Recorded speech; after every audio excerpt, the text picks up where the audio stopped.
Hi, my name is Mitra Manesh. I'm a servant. I serve through teaching, coaching, consulting, or any other way that I can find to share what I know with those who want to know. And this Lights On podcast is one of those ways. It was created with consciousness and mindful living in heart. So join us as we travel through many roads of learning and transformation together. And if you enjoy our podcast, please give us feedback by rating us 5-star and share us with others if you think they may benefit from it. On behalf of my team, I thank you for your presence.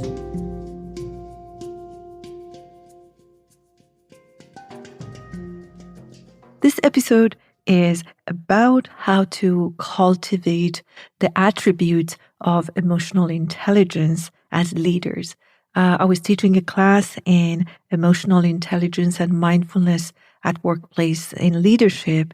And this was a very interesting conversation because the person who was asking this question because they thought that they have to let go of their strong attributes, like if they're a good decision maker and they bring about a sense of empathy, they may lose that. And it was an interesting question in the sense that we usually ask these questions in the state of survivalism, that I think if I cultivate something, I have to lose something. And the discussion was more about it is not deletion, it is really addition and cultivation, which is a completely different way of growing and expanding. I hope that this helps you and goes home for you. Let's take a listen together. Thank you. Yes, I think I understood your question. So here is where we may be differing in what we're saying, Sasan. You are maybe seeing the balancing of energies in one person as an exclusion of certain qualities.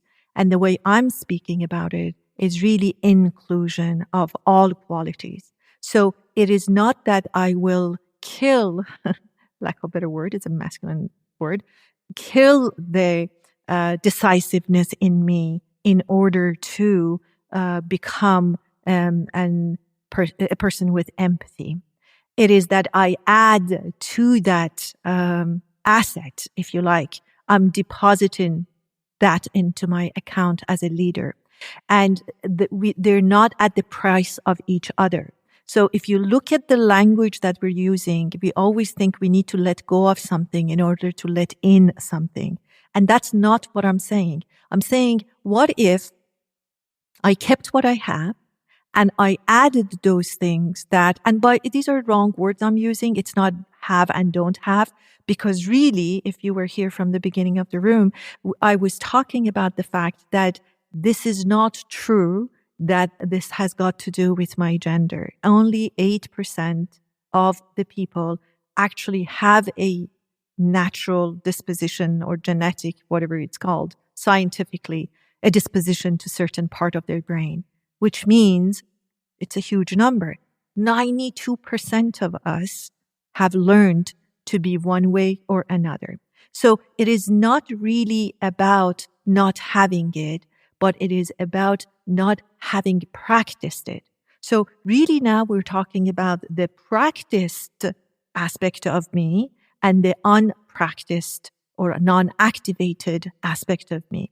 The invitation that I have is about internally for each person to cultivate all of them, or at least not at the same level, at least have them ready and have access to them when it's needed.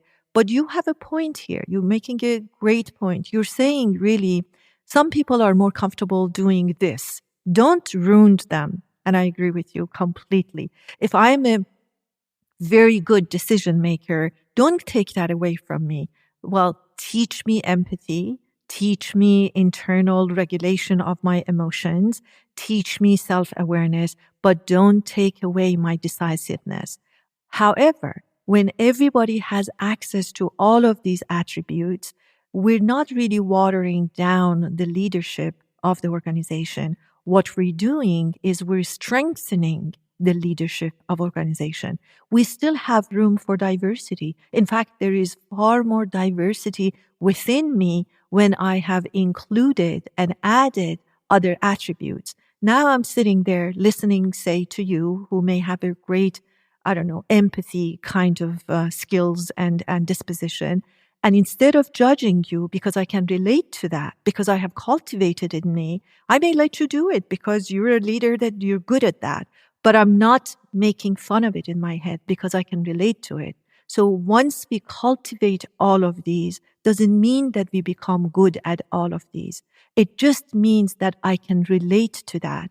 I'm not sitting there as a woman who's only into creativity and empathy, thinking, what are they talking about? Action plan. I'm saying, oh, I understand that. Yeah, let them do it. They're very good at it.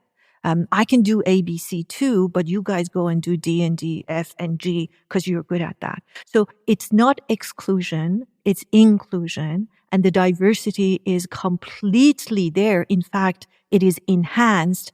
However, great point you're making. Let those who make these things happen do it because it's easier for them. But I will have a much better understanding and connection to them.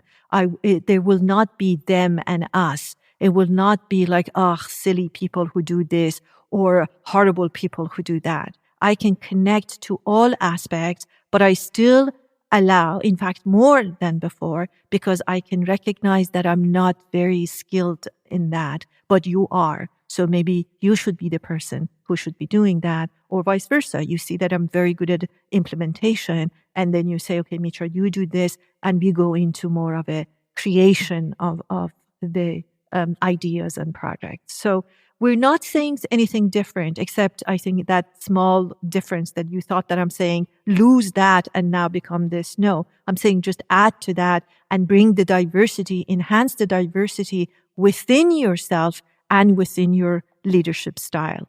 Hope this was helpful, Sasan.